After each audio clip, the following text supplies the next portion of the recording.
These are divining rods, and what happens is you start with a regular coat hanger, and you fashion them into this kind of a design. This is a cardboard from the coat hanger, and you bend it into a 90-degree angle, and this cardboard kind of floats, and it moves around, and you ask it questions, and it answers yes or no.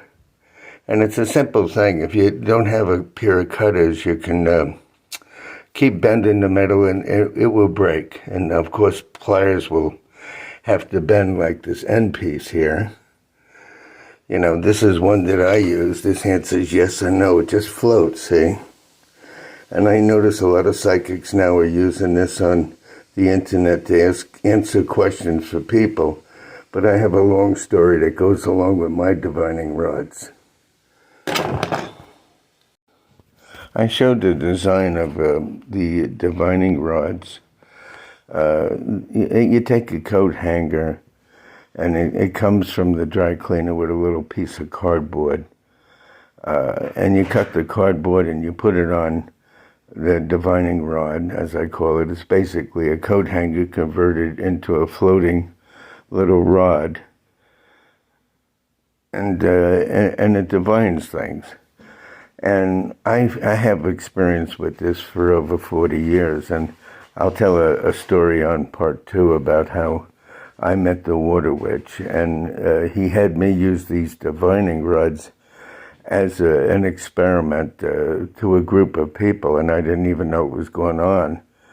And with the divining rods, it worked fine, and that was my first introduction into divining rods. And I wanted to show how it got made. And it's basically a coat hanger. You break off a certain length of the coat hanger. You put it to a 90-degree angle. Use a piece of cardboard from the coat hanger as it comes from the dry cleaner. You use it as a floating handle.